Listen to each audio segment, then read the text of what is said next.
Hey everybody, this is a quick video to help you if you have a Miele dryer and you're getting an error F30. So what is this error and what can we do to get rid of it?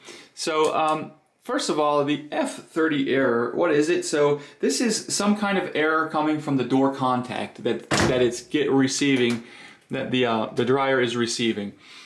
So this is a technical electronic fault that's hard to remedy on your own. You're probably going to need to call out for service for it. However, before you do that and you spend the money, I would like you to try one thing.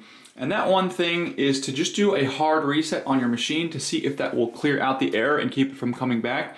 So to do that, all we need to do is just turn our machine off, and then we're going to unplug it from the wall. Or if it's hardwired into the wall, we're going to turn it off at the circuit breaker so there's no power to it. And we'll leave that power cut off for a full minute.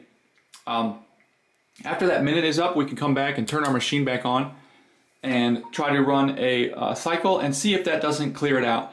Hopefully it will. If it doesn't, like I said, you'll probably have to call a technician at that point, but that very well may clear the error out. So anyways, hope this video helped you. Thanks a lot for watching. Have a great day.